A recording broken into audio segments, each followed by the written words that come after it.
OK, borci, takže jsme tady, udělali jsme si výlet, protože česká země je super, ale být furt zavřený v pokoji není úplně nejlepší.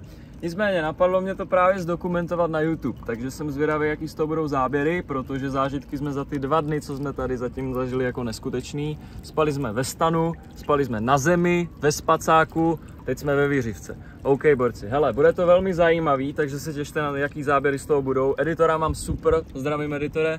A jsem reálně jako zvědavý. Když se tady podíváme na ten výhled, tak musím říct, jako oproti Česku, vesnici v Česku, tak je to celkem v pohodě.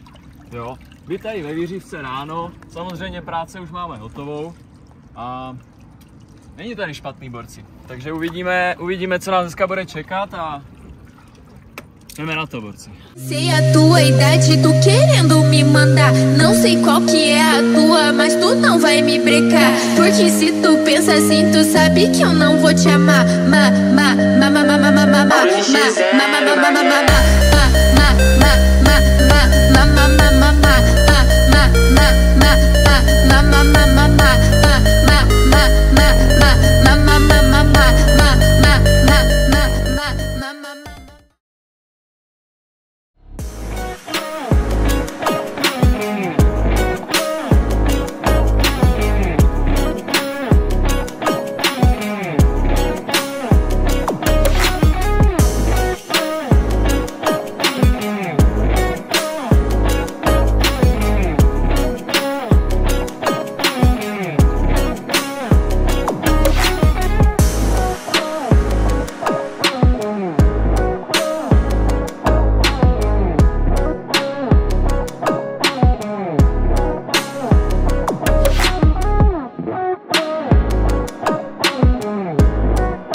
OK, borci, takže přišli jsme z restaurace, kde jídlo bylo lehce pikantnější, než jsem čekal.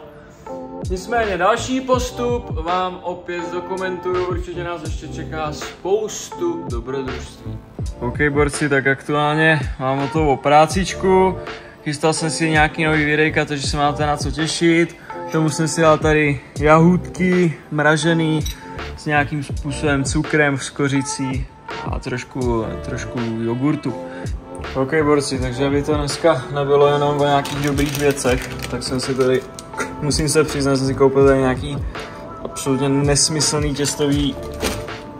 listový těsto s nějakou karamelovou náplní, ty vole, musím to udělat, borci, já to ukážu, vole. Jestli to, jako možná to spálím, možná ne, no uvidíme, bude to ještě zajímavý. Borci, absolutně nevím, kdy ten vlog vyjde, ale co vím, tak teďka Ronaldo si založil YouTube kanál. Takže my samozřejmě jdeme s dobou a máme to tady.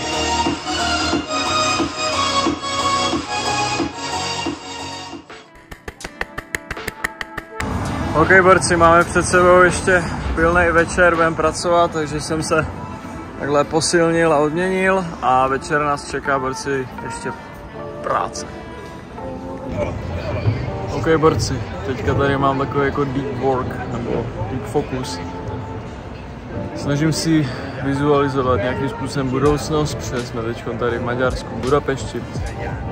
Jsem tady na lavce, popijím si kafe, ale konzistentně přemýšlím, konzistentně se snažím zlepšovat. Mám naplánovaných pár nových videí jako reelsek, protože tady ty YouTube videa, to víceméně bude záležet na vás, vás to bude bavit. Pokud ano, tak budu určitě točit další, není problém, jo.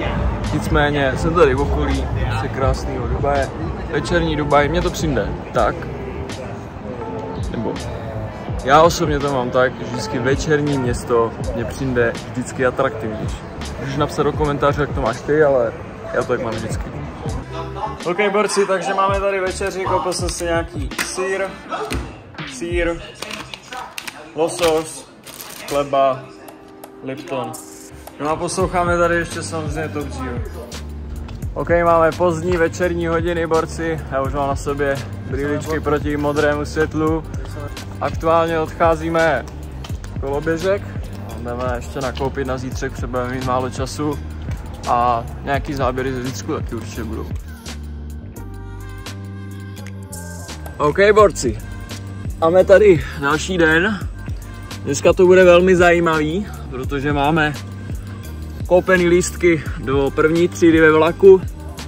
Takže nová experience. Nicméně, borci, dneska budeme cestovat hodně, takže se máte na co těšit. No a bude to velký, borci. Všechno budu dokumentovat. OK, borci, jsme tady v budapešském metru, čekáme na 11 za 3 hodiny. Jsme tady a za chvilku dáme update ve vlaku, první třídě, borci. A kdybyste chtěli ode mě radu, tak nejezdíte na černo.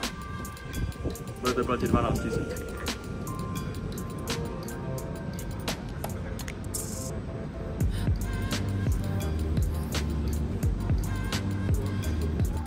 OK, borci, jelikož už máme večer a úspěšně jsme dokončili tento výlet, dokončili tento trip a splnili si přesně to, co jsme chtěli. Tak ještě jsem se rozhodl, že jsme přijeli zhruba kolem 7 a ještě jsem se rozhodl, že si zajedu do posilovny. Určitě se mi nechtělo, ale borci, šel jsem. No a co chci říct, tak pokud se ti líbilo tady tohle video, pokud bys chtěl další takovýto videa z mýho života nebo cokoliv jiného, dej mě vědět do komentářů, napiš klidně jenom super, napiš klidně jenom ano, to bude stačit. Takže já ti moc děkuju, pokud jsi dokoukal video až tady a borci, nikdy se nezdávej.